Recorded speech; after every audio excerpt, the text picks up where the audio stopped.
कहूंगा, देखिए अभी जगदीश जी ने एक बड़ी बात कही कि हम ठाकुर समाज का, राणा सांगा का सबका सम्मान करते हैं और इसमें कोई दो राय नहीं है। लेकिन चलिए मैं बात मान लेता हूं, लेकिन रामजी लाल सुमन के बयानों से तो इस तरह से चीजें नहीं लगती है। और इसके अलावा एक प्रश्न और रहेगा नीरज जी आपसे इसके साथ ही साथ, क्या ये ठाकुर बनाम पीडीए, पिछड़ा, दलित, अल्पसंख्यक, आदिवासी, आधी आबादी, क्या इन्हीं चीजों पे हम उलझे रहेंगे? उत्तर प्रदेश इसी चीजों पे उलझा रहेगा?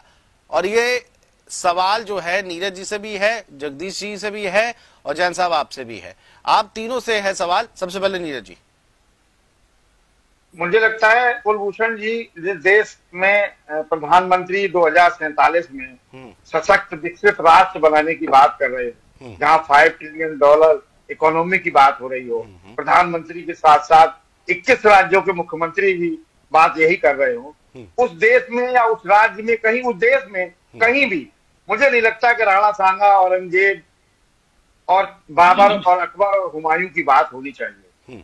अगर इनके इतिहास को खंगालने से अगर देश 2047 में विकसित राष्ट्र बनता है, तो मुझे लगता है कि सारे राजनीतिक दलों को राजनीति छोड़ के फिर औरंगजेब के घर को तलाशना चाहिए कि कहाँ रहते थे वो और कहाँ उनकी मजार है, वहां से देश को 47 विकसित बनाए।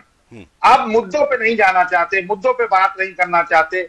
उन सब चीज, जिन मुद्दों पे आप सत्ता में आए, जिन मुद्दों पे आपने सरकार बनाई, चाहे उत्तर प्रदेश की हो चाहे देश की हो, उन मुद्दों पे जनता को साथ क्यों नहीं आ पाना चाह रहे? तमाम चीजें हैं जिनको आपको देखना चाहिए। और औरंगजेब पे बयान आया, बात खत्म हो गई, उन्होंने माफी मांग ली, वहां के सदन ने कार्रवाई कर दी।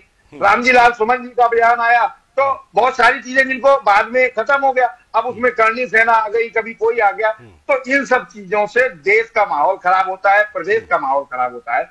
मुझे लगता है कि भारत का संविधान इस चीज की इजाजत नहीं देता कि आप एक हथियार लेके सड़क पे जाए, खुलेआम लहराए, वहां हजारों की संख्या में तलवारें लहरती नहीं, सरकार मौन बैठ के देखती रही। एक पूर्व मुख्यमंत्री को जान से मारने की धमकी दी जाती रही, सरकार मौन रही। एक सांसद को जान का खतरा, सरकार मौन रही। उत्तर प्रदेश की कानून व्यवस्था के बताने के लिए कुछ है ही नहीं। सामने सारी चीजें दिख रही है, देश की जनता देख रही है, प्रदेश की जनता देख रही है।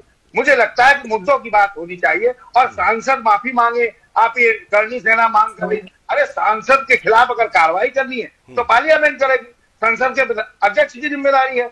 आप कौन होते हैं? वहां की गरिमा को वहां रखा जाए। अगर आप सांसद पे आरोप लगाएंगे, आरोप लगाएं, आप विरोध कर सकते हैं, हमारे देश में लोकतांत्रिक अधिकार है, लेकिन जो कार्रवाई अगर करनी है तो वो सदन को करनी है, ना कि आम आदमी को करनी है। मुझे लगता है कि महंगाई, बेरोजगारी की बात होनी चाहिए, शिक्षा की बात होनी चाहिए, तो देश और प्रदेश हमारा विकसित होगा। इन मुद्दों पे देश के दुनिया के सारे देशों में चले जाइए। कुलभूषण जी, बहुत बड़ी बात बता रहा हूँ, कोई भी देश 300 साल पुरानी चर्चा नहीं करने को तैयार है। आज की तारीख में हर देश 300 साल आगे की सोच रहा है, और हम उस देश के रहने वाले हैं जिसको 47 में सशक्त और विकसित होना है। उस देश में 300 साल पुराने की बात हो रही है। जी कुलभूषण जी, बिल्कुल आपने बात स्पष्ट